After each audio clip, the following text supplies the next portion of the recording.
صورتحال جو ہے اس میں گیس پہ کہ عوام پہ کس طریقے کی جو بات ہو رہی تھی کہ 2026 کیسا رہے گا.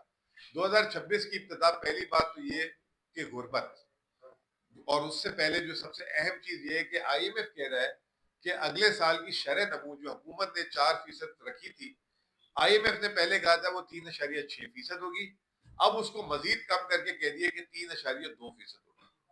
دوسرا، مہنگائی جو ہے پہلے جو 6% کا تخمینہ تھا اب وہ 6.3% کا، لیکن اب آئی ایم ایف کہہ رہے ہیں کہ جون کے مہینے میں مہنگائی 8.9% ہو جائے گی. تو آپ تیاری پکڑ لیں. بے روزگاری میں کوئی کمی کی بات نہیں کر رہے، وہ کہہ رہے ہیں بے روزگاری پہلے کی طرح رہے گی. ہمارے جو زر مبادلہ کے ذخائر ہیں وہ بھی جو ہے پچھلے سال کے مقابلے میں جو 17,837 ارب روپے اس کے لگ بھگ ہی رہ گئے. آئی ایم ایف جو جو پکچر دکھا رہا ہے اس سے جو آج میرا آنے کا مقصد بھی یہ ہے کہ عوام کو یہ بتانا میں چاہ رہا ہوں کہ جو 2025 جس کا جس طرح گزرا ہے، اب آپ خود فیصلہ کر لیں کہ اگر آپ کا اچھا گزرا ہے تو اللہ تعالیٰ انشاءاللہ تعالیٰ آپ کا اور اچھا کرے، اور اگر برا گزرا ہے تو آپ کو پتہ آپ کے ساتھ کیا ہوا ہے. 2025 میں 2024 میں جو آئی ایم ایف کے تخمینے ہیں وہ یہ بتا رہے ہیں کہ 2026 اس سے مختلف نہیں ہوگا، بلکہ مزید سختیاں جو ہیں اس میں آ جائیں گی. یہ ٹیکسز کی شکل میں آ رہی ہیں، مہنگائی کی شکل میں آ رہی ہے، روزگار شرح نمو میں کچھ نہیں ہے، روزگار میں بھی آگے کچھ نہیں آ رہا. تو یہ آئی ایم ایف یہ بات کر رہا ہے. پھر اس کے بعد ایک اور چیز، پاکستان میں 70% جو آبادی ہے اس کو جو ہے جو لائف لائن کنزیومر ہے 50 یونٹ استعمال کرتا ہے، ان کو جو ہے کوئی 4-5 روپے فی یونٹ بجلی دے رہے ہیں. آئی ایم ایف نے یہ بھی ایک نئی بات بولی ہے کہ آپ جو ہے حکومت کو کہا ہے کہ ان کو جو ہے سستی بجلی دینا چھوڑیں، آپ ان کو بے نظیر انکم سپورٹ پروگرام سے جو ہے نا پیسے دیں.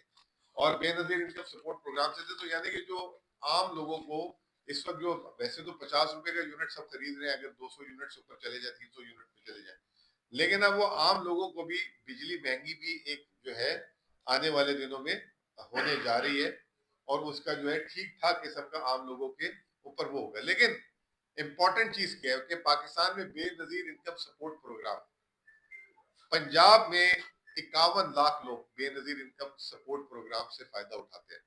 پورے پاکستان میں سب سے زیادہ جو بے نظیر انکم سپورٹ پروگرام کے بینیفیشری ہیں وہ پنجاب میں ہیں. دوسرے نمبر پہ 26 لاکھ لوگ سندھ، تیسرے نمبر پہ کے پی، اور چوتھے نمبر پہ بلوچستان 4,85,000. اصولی طور پہ تو بلوچستان اور اسلام آباد ہے 21,000.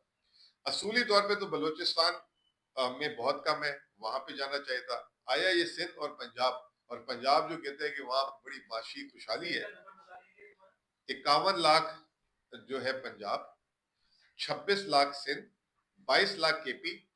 22 لاکھ کے پی کے جو ہے آپ کو پتہ ہے پچھلے 20 سال سے وہ جنگ زدہ ہے، آپریشن زدہ ہے. اور 4,85,000 بلوچستان، اور اسلام آباد 21,000. ادھر سوال یہ ہے کہ جو پنجاب حکومت جو دعویٰ کرتی ہے کہ وہ سب سے بہترین کام کر رہی ہے، سب سے جو ہے وہ پاکستان کا بہترین صوبہ ہے، تو 51 لاکھ لوگ وہاں پہ جو ہے بے نظیر انکم سپورٹ پروگرام سے فائدہ اٹھا رہے ہیں. دوسری چیز یہ کہ آپ ایک اور چیز آگے جو حکومت کی اپنی جاری کی ہوئی ہے وہ ہے کرپشن پرسپشن رپورٹ. وہ بھی بڑی زبردست ہے.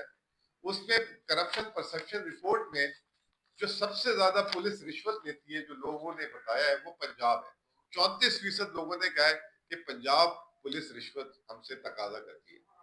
دوسرے نمبر پہ بلوچستان ہے 22%، سندھ تیسرے نمبر پہ، اور کے پی 20%. بتانا یہ چاہ رہے تھے کہ کچھ لوگ جو ہیں باتیں کرتے ہیں کہ جی کے پی میں گورننس کا ایشو ہے. یہ حکومت کا جو ہے کرپشن پرسپشن انڈیکس ہے. پھر